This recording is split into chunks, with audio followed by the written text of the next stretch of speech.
first church I pastored, I had to leave. They put me out. Because they didn't want them people in their church. And I'm real committed. So it's like, okay, if you don't want God's children, if you don't want my babies, you don't want me. So I left. The next church I was in was similar. And then the third church I was in, not as pastor, but the third church I was in as associate. And poor Deborah, I keep pointing at her because we've been on this journey a long time together. And she wiped many of my tears because bringing my pastor to this side was hard and hurtful. And he kind of put me on the back burner. He said we could start an AIDS ministry, and then he took his time to systematically destroy it until there was only 2 people left on that ministry, myself and one other person. And God moved me out of that church and moved me into my starting a church that I could say, oh, good, but we can do this now, okay? But now he's come to the other side. And now the other preachers who are his friends are starting to raise their head up out of the sand. And I think it's primarily because so many of their congregations have died, or people in their families have, and they no longer want not to be embraced. They want the pastor and the church to embrace them. So I think that's what it is. But I don't stop. You know, some of my so-called friends don't speak to me, and it's like, whatever. Don't, you know, your loss, my gain.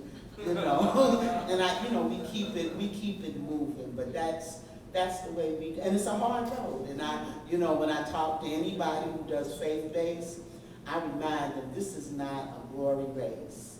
If you're looking for fame and fortune, go find something else, because you're gonna cry a lot of times. And with the recession, there's an increase in the vulnerability of women and the sexual violence.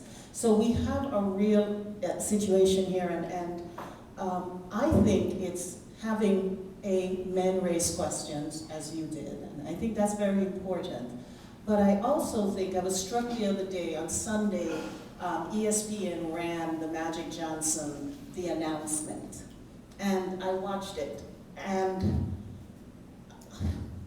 I really said, where is that voice again that calls us to be deeply concerned? And I think the film had the same thing. We need, and it has to be us.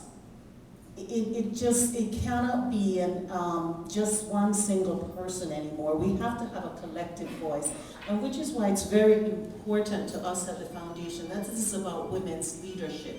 Now, women's lives are incredibly complex, and you alluded to that. You know, they are the caretakers, either of the kids or the parents. And so I think we have a real opportunity here to figure out how do we mobilize women in more active ways. I think there is opportunity for young women around social media, and they've been using that very well.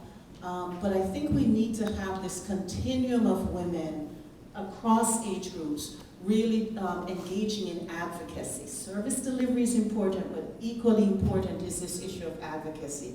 And I want to also say that the women's funds across this country see themselves as advocates as well.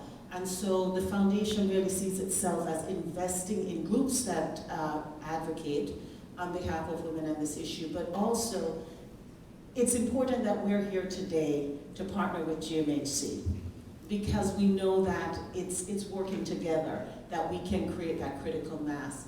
We still have a long way to go to move philanthropy en masse, to really recognize women and HIV as a critical issue. I don't have positive news. I think it's a journey that we're beginning, and we need to be more aggressive about it, and certainly more intentional, and deliver with greater consistency.